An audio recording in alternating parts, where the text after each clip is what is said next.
जय श्री कृष्णा। आज हम लेकर आए हैं श्रीमद् भगवत गीता का छठा अध्याय। श्रीमद् भगवत गीता के नित्य पाठ करने से और श्रवण करने से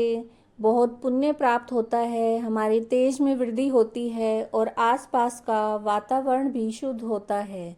तो आइए हम छठे अध्याय का पाठ आरंभ करते हैं। उसके उपरांत श्री कृष्ण महाराज बोले, हे अर्जुन, जो पुरुष कर्म के फल को न चाहता हुआ करने योग्य कर्म करता है वह सन्यासी और योगी है, और केवल अग्नि को त्यागने वाला सन्यासी योगी नहीं है, तथा केवल क्रियाओं को त्यागने वाला भी सन्यासी योगी नहीं है। इसलिए हे अर्जुन, जिसको सन्यास ऐसा कहते हैं उसी को तू योग जान, क्योंकि संकल्पों को न त्यागने वाला कोई भी पुरुष योगी नहीं होता। समत्व बुद्धि रूप योग में आरूढ़ होने की इच्छा वाले मननशील पुरुष के लिए योग की प्राप्ति में निष्काम भाव से कर्म करना ही हेतु कहा है, और योगारूढ़ हो जाने पर उस योगारूढ़ पुरुष के लिए सर्व संकल्पों का अभाव ही कल्याण में हेतु कहा है। जिस काल में न तो इंद्रियों के भोगों में आसक्त होता है न कर्मों में आसक्त होता है, उस काल में सर्व संकल्पों का त्यागी पुरुष योगारूढ़ कहा जाता है। यह योग रूढ़ता कल्याण में हेतु कही है। इसलिए मनुष्य को चाहिए कि अपने द्वारा अपना संसार समुद्र से उद्धार करे और अपने आत्मा को अधोगति न पहुँचाए, क्योंकि है जीवात्मा आप ही तो अपना मित्र है और अपने आप ही शत्रु है, अर्थात कोई दूसरा शत्रु या मित्र नहीं है। उस जीवात्मा का तो वह स्वयं ही मित्र है। जिस जीवात्मा द्वारा मन और इंद्रियों सहित शरीर जीता हुआ है, जिसके द्वारा मन और इंद्रियों सहित शरीर नहीं जीता गया, उसका वह अपने आप ही शत्रु के समान शत्रुता में बरतता है। हे अर्जुन, सर्दी, गर्मी, सुख, दुख आदि में तथा मान और अपमान में जिसके अंतःकरण की वृत्तियां अच्छी प्रकार शांत हैं, अर्थात विकार रहित हैं, ऐसे स्वाधीन आत्मा वाले पुरुष के ज्ञान में सच्चिदानंद घन परमात्मा सम्यक प्रकार से स्थित हैं, अर्थात उसके ज्ञान में परमात्मा के सिवा अन्य कुछ है ही नहीं। ज्ञान विज्ञान से तृप्त है अंतःकरण जिसका, तथा विकार रहित है जिसकी स्थिति जिसकी, और अच्छी प्रकार जीती हुई इंद्रियां जिसकी, तथा समान है मिट्टी पत्थर और स्वर्ण जिसके, वह योगी युक्त अर्थात भगवत की प्राप्ति वाला है। ऐसे कहा जाता है, जो पुरुष सुहृद मित्र वैरी उदासीन मध्यस्थ द्वेषी और बंधुगणों में और धर्मात्माओं में पापियों में भी सम्मान भाव वाला है, वह अति श्रेष्ठ है। इसलिए यह उचित है कि जिसका मन और इंद्रियों सहित शरीर जीता हुआ है,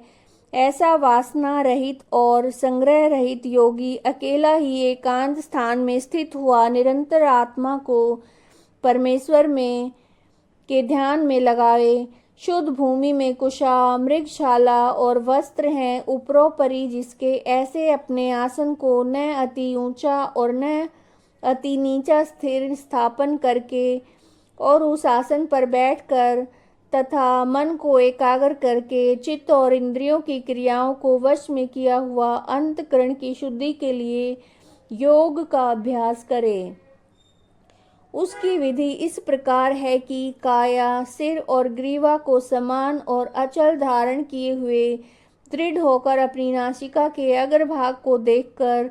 अन्य दिशाओं को न देखता हुआ और ब्रह्मचर्य के व्रत में स्थित रहता हुआ भय रहित तथा अच्छी प्रकार शांत अंतःकरण वाला और सावधान होकर मन को वश में करके मेरे में लगे हुए चित्त वाला और मेरे प्रायण हुआ स्थित होवे।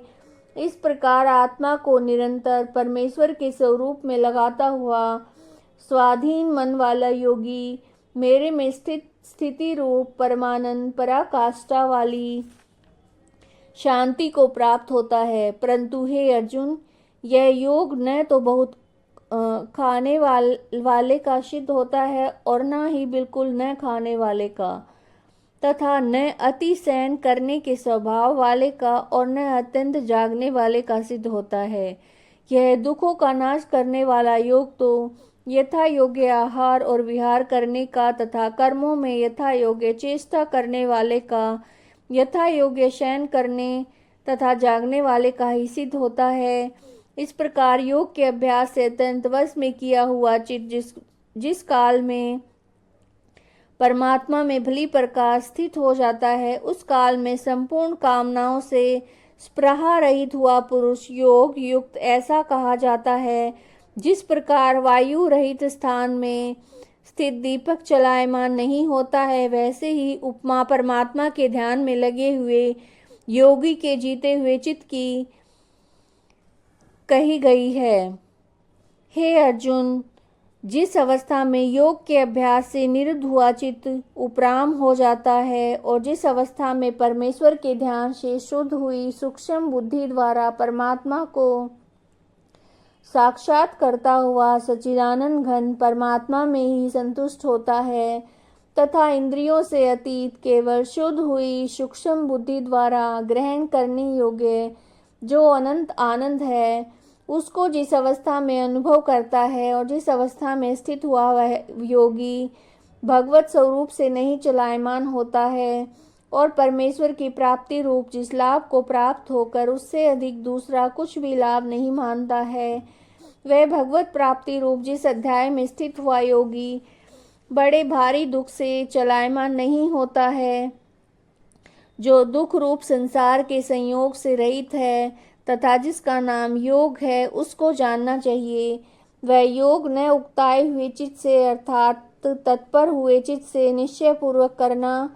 कर्तव्य है। इसलिए मनुष्य को चाहिए कि संकल्प से उत्पन्न होने वाली संपूर्ण कामनाओं को निषेधता से अर्थात वासना और आसक्ति सहित त्याग कर मन के द्वारा इंद्रियों के समुदाय को सब ओर से अच्छी प्रकार वश में करके क्रम क्रम से अभ्यास करता हुआ उपरामता को प्राप्त होवे और धैर्य युक्त बुद्धि के द्वारा मन को परमात्मा में स्थित करके परमात्मा के सिवा और कुछ भी चिंतन न करे। परंतु जिसका मन वश में नहीं हुआ हो, उसको चाहिए कि यह स्थिर न रहने वाला और चंचल मन जिस कारण से संसारिक पदार्थों में विचरता है, उसको रोककर बार बार परमात्मा में निरोध करे। क्योंकि जिसका मन अच्छी प्रकार शांत है और जो पाप से रहित है, जिसका रजोगुण शांत हो गया है, ऐसे सच्चिदानंद घन ब्रह्मा के साथ एकाकी भाव हुए योगी को अति उत्तम आनंद प्राप्त होता है। वह पाप रहित योगी इस प्रकार निरंतर आत्मा को परमात्मा में लगाता हुआ सुख पूर्वक पर ब्रह्म परमात्मा की प्राप्ति रूप अनंत आनंद को अनुभव करता है। हे अर्जुन, सर्वव्यापी अनंत चेतन में एक ही भाव से स्थिति रूप योग से युक्त हुए आत्मा वाला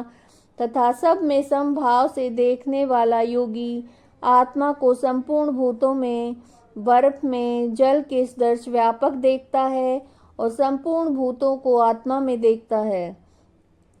अर्थात जैसे स्वप्न में जगा हुआ पुरुष स्वप्न के संसार को अपने अंतर्गत संकल्प के आधार देखता है,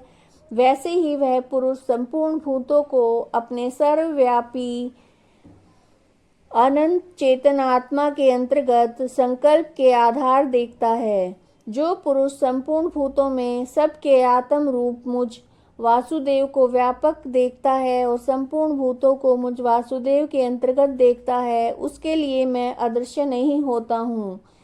वह मेरे लिए अदृश्य नहीं होता है क्योंकि वह मेरे में एक ही भाव से स्थित है। इस प्रकार जो पुरुष एक ही भाव में स्थित हुआ संपूर्ण भूतों में आत्म रूप से स्थित मुझ सच्चिदानंद घन वासुदेव को भजता है, वह योगी सब प्रकार से बरतता हुआ भी मेरे आश्रय रहित पुरुष छिन्न भिन्न बादल की भांति दोनों ओर से अर्थात भगवत प्राप्ति और संसारिक भोगों से भ्रष्ट हुआ नष्ट तो नहीं हो जाता है। हे कृष्ण, मेरे इस संशय को संपूर्णता से छेदन करने के लिए आप ही योग्य हैं, क्योंकि आपके सिवा दूसरा इस संशय का छेदन करने वाला मिलना संभव नहीं है।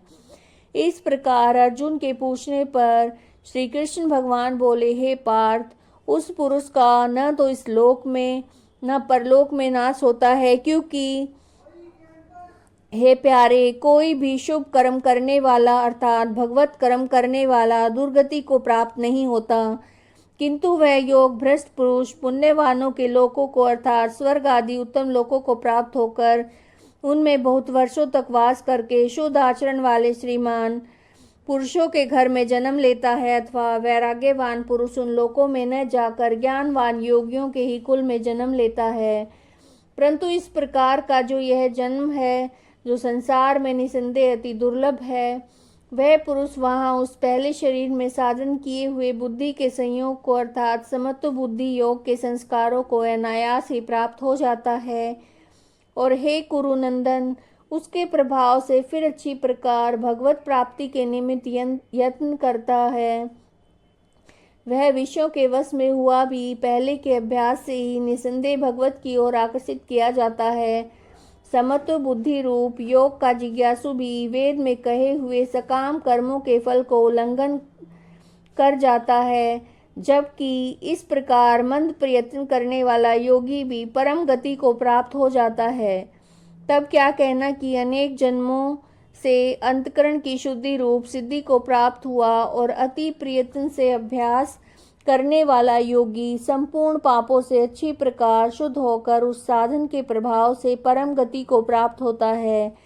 अर्थात परमात्मा को प्राप्त होता है। क्योंकि योगी तपस्वियों से श्रेष्ठ है और शास्त्र के जानने वालों से भी श्रेष्ठ माना गया है, तथा सकाम कर्म करने वालों से भी योगी श्रेष्ठ है। इससे हे अर्जुन, तू योगी हो। हे प्यारे, संपूर्ण योगियों में भी जो श्रद्धावान योगी मेरे लिए लगे हुए हैं, अंतरात्मा से मेरे को निरंतर भजता है, वह योगी मुझे परम श्रेष्ठ मान्य है।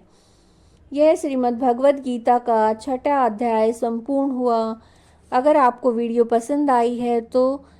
वीडियो लाइक कीजिए और चैनल को सब्सक्राइब कीजिए। जय श्री कृष्ण।